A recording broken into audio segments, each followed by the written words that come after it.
បាទសូមជម្រាបសួរនិងសួស្តីបងប្អូនដែលបានចូលមើលវីដេអូរៀនធ្វើអីហូបទាំងអស់គ្នាបងប្អូនគ្រាន់តែមើលក្បាលវីដេអូដំបូងដឹងហើយគ្រាន់តែឃើញបុកទឹកត្រីកោះកុងអញ្ចឹងដឹងថាយើងរៀនធ្វើអីហូបហើយអញ្ចឹងថ្ងៃនេះដែរគឺពួកខ្ញុំចេញពីធ្វើការពេលយប់ប្រពន្ធគាត់ក៏នឹកឃើញចង់ធ្វើទឹកត្រីកោះកុងចុចជាមួយនឹងផ្គងស្រស់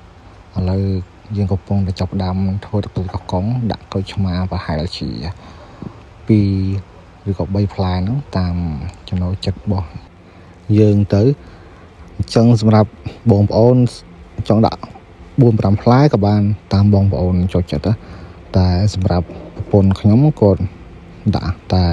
3ផ្លែទេបងប្អូនឃើញស្រាប់ហើយ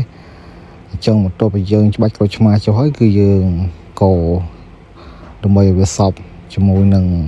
គ្រឿងក្រៅដែលយើងបានបុកពីមុនហ្នឹងសម្រាប់ធ្វើទឹកត្រីកោះកុងនេះមិនបាច់ប្រាប់ក៏បងប្អូនចេះធ្វើភាគច្រើនហើយអញ្ចឹងចូលដល់កន្លែងនេះគឺខ្ញុំលាងផ្គងស្អាតហើយចុងផ្គងនេះវាតូចៗល្មមដែរវាមិនធំណាស់ណាទេអញ្ចឹងបន្ទាប់ពីយើងដាក់ទឹកហើយឥឡូវវាបានពុះតែខ្ញុំទុកឲ្យវារៀងយូរបន្តិចដើម្បីឲ្យវាឆ្អិនសព្វ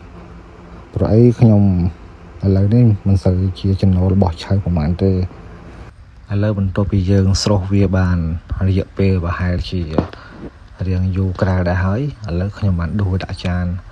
សម្រាប់ម្ហូបថ្ងៃនេះគឺមានឆាបន្លែជាមួយសាច់ជ្រូកផ្គងស្រស់ចុចជាមួយនឹងទឹកត្រីកោះកុងអញ្ចឹងខ្ញុំហូបពីអ្នកប្រពន្ធខ្ញុំអាហារពេលល្ងាចបន្ទាប់ចេញពីធ្វើការណាហើយឲ្យប្រពន្ធភ្លក់ប្រពន្ធគាត់អត់ចង់ភ្លក់ទេក៏ឲ្យខ្ញុំភ្លក់មុនហើយគាត់អ្នកថតខ្ញុំវិញមានអីបងប្អូនបន្ទាប់ពីយើងចេញធ្វើការយើងឃ្លានយើងទិញមកធ្វើខ្លួនឯងហូបនៅផ្ទះមកមានអារម្មណ៍ថាយើងចំណាយតិចហើយយើងហូបបានគ្រប់គ្រាន់អញ្ចឹងហើយម្យ៉ាងទៀតយើងហូបជុំគ្រួសារយើងចេះក៏យើងមានពេលច្រើនសម្រាប់គ្រួសារយើងក៏ល្អម្យ៉ាងដែរហើយខ្ញុំហូបនេះមិនមែនទិញផ្កងមកហូបមានលុយមានអីទេគឺយូរម្ដងនេះបងប្អូនអញ្ចឹងពេលខ្ញុំភ្លក់ទៅខ្ញុំឲ្យមួយដៃនេះគឺប្រពន្ធខ្ញុំគាត់ក៏សប្បាយចិត្តដែរដែលយើងសើថាប្រពន្ធយើងគាត់ធ្វើទឹកត្រីកោះកុងយើងហូបដូចឆ្ងាញ់អញ្ចឹងណាហើយវីដេអូហ្នឹងគឺមានតែប៉ុណ្្នឹងទេបងប្អូនបើសិនជាមានការនិយាយទៅខ្វះខាតឬក៏លើសលួសកន្លែងណាមួយសូមបងប្អូនមេត្តាអធ្យាស្រ័យផងចំពោះកាយវិការឬក៏សម្ដីអីមិនសមរម្យត្រង់ចំណុចណាប៉ះពាល់ដល់បងប្អូនហើយក៏សូមអរគុណបងប្អូនទាំងអស់គ្នាដែលតាមដានវីដេអូនេះរហូតដល់ចប់ហើយកុំភ្លេចពាក្យជឿនិង Subscribe អ្នកមួយផង